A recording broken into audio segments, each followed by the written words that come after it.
Introducing the Paddy Power World Darts Championship.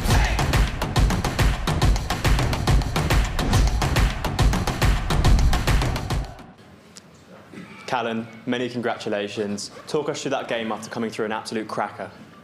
You know, the first set I played okay. Should have won the first leg, and I just thought if you don't settle now, it's because of that. You know, winning the first set was a massive boost. But yeah, Daryl, the second set came out all guns blazing, so I'm grateful to be through. 2 1-6-7 finishes, almost a third, and a top-stops finish as well. You must be so proud of how you played on that performance. Oh yeah, 100%. You know, I wouldn't have went for the third 1-6-7. I'm one of these that just lay it up, don't do anything silly. But obviously, I knew he wasn't on a finish, so I just thought, well, if I do hit 3, it would be probably a first. But no, like I say, I'm just very grateful to be through. And you've made 2 quarterfinals here before. What is it that brings the best out of you from this stage? I don't know. Obviously, this is the best time to play well. Biggest event. This event can change your life. So, if you're going to play well anywhere, this is the place to do it. And you've got possibly Josh Rock in the next round. You just beat his World Cup winner Daryl Gurney. How much are you looking forward to that game? Well, listen, I don't think if I do play Josh, it'll be a quick game. You know, me and Josh get on really well. So, if it is Josh, then you know I'll wish him all the best beforehand. You know, we're good friends. So, but if it's not, is it Joe? Yeah, Joe playing. Joe played all right his first game, so you can't underestimate him. Best of luck. Thank you. Callan, huge congratulations. We hear other sportsmen say it as well, that when people have got stuff going on away from the hockey and a football pitch and so on, can that be your happy place where you can just forget the world and forget what's going on? No, I think I'll wear my heart on my sleeve. I don't know. It's hard when you've got stuff going on back home. I come here try to forget about it, but it's hard. You know, I play for my family, so yeah, it's hard. But I've got a job to do, and thankfully enough today I got through. The support you get off the Tally Paddy crowd is incredible. How much do you feed off of that? I don't know right today. I mean, you know, I don't. The chant doesn't bother us. It's just more. I've got too much stuff going on back home to think about it. You know, I hear them say my name and I do get a smile, but at the same time, I just wish I was home. Callan, congratulations. Those 2 quarterfinals here have been huge moments in your career. What would it mean to maybe go a step or 2 further and reach a semi or a final or even win it here this year? If I won it, I'm retiring, lad. I'm not coming back here. No, but I would love to win it. Obviously, it's every dart player's dream to. If you're playing darts, you want to be a world champion. But listen, I can't look past my next round game, whether it's Josh or Joe. You know, you can't think ever too far ahead to anyone. You talked about on the stage about the respect that you've got for Daryl Gurney. Just talk about where that's come from and how you get on with him. Probably even our first ever European tour was in Gibraltar. And me and him just got laughing, joking on, practicing together. And just since then, you know, so probably, I think it was 2017, so give or take 9 years, I've known Daryl and we've got on really well. You know, we'll always have a laugh with each other. That's right. Obviously, with stuff going on back home, he's one of the.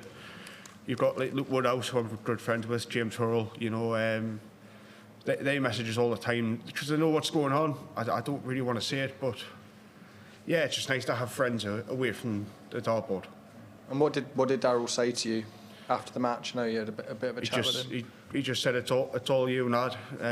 Don't worry about anything. Just focus on yourself. Because obviously it's hard to do, but I'll be trying my best, 100%. Well done, Callan. Callan, real great performance there. It was a real topsy-turvy battle between the 2 of you, and when Daryl came out with the big sets in that set 2, what was your thinking? Was it that I'm going to hit him back, or was it just try and play your own game? No, definitely not. Just try and play your own game. You know, the first set I thought I was the better player. I probably should have won it 3-0. I didn't, but listen, I won it, so you know, me winning that first set and then him coming out the second set and playing like he did, that could have been 2-0 to him, you know, and then I'm chasing, you know, the full time. But even the third set, he was he was pummeling 140s in, 180s in. Like I say, the fourth set, I felt in control just by winning that first leg. I felt good.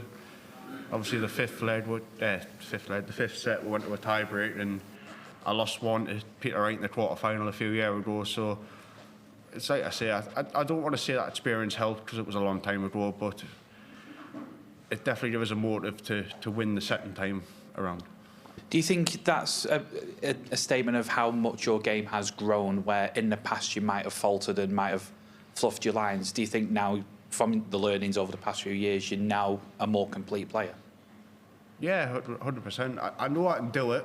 You know, most of the people on the tour know I can do it, but whether they do it or not's a different thing. I go on social media and you see people calling everyone bottle jobs and all this because, you know, they think that we should be smashing in 150 averages every time we play, but I don't get bottle jobs. I don't get one-hit wonders.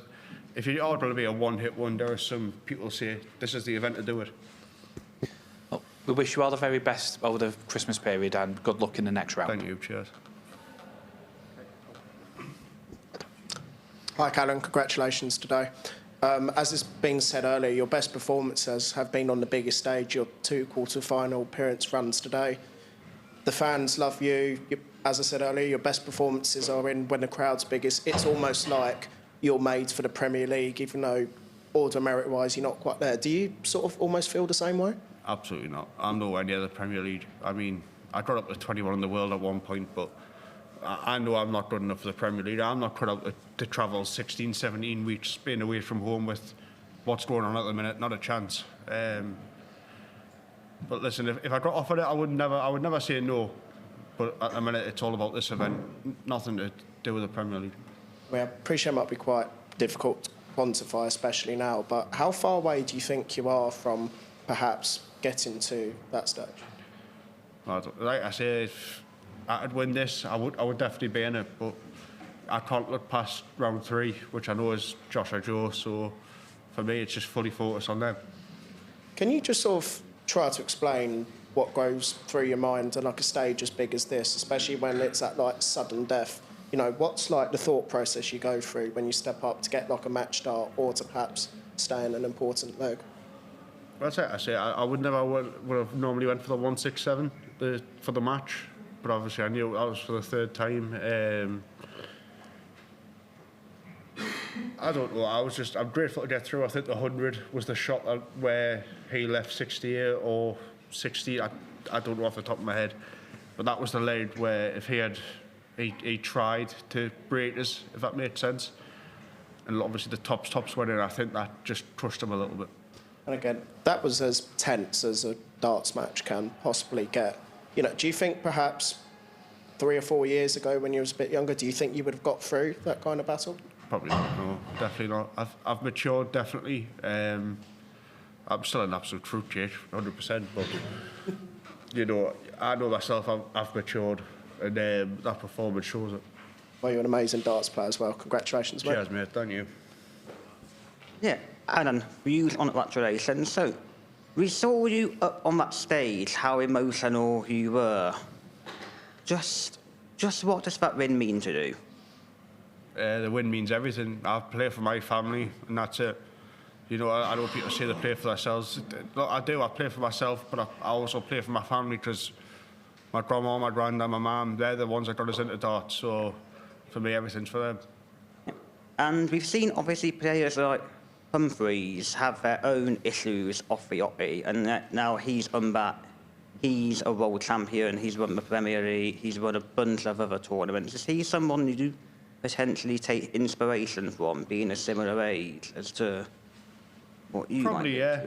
I've never really thought about it like that, to be fair. Look, I know Humphrey struggled, but you know, it is, we're all human beings. Everyone struggles, you know, so it's just the outside world doesn't see it. But I'm not afraid to say I'm struggling. I'm not afraid to say anything. But then you've got dart fans saying, "Oh, it's just an excuse. It's this. It's that." They don't know anything. So if you know what if people know what I'm going through, they would understand. But they don't. Well, it's very commendable you're willing to be that open. Thank you for the time. No problem. Okay, well, thanks.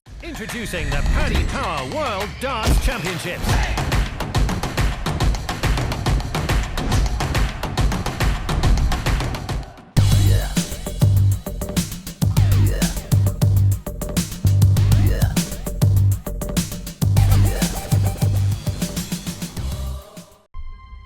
To change your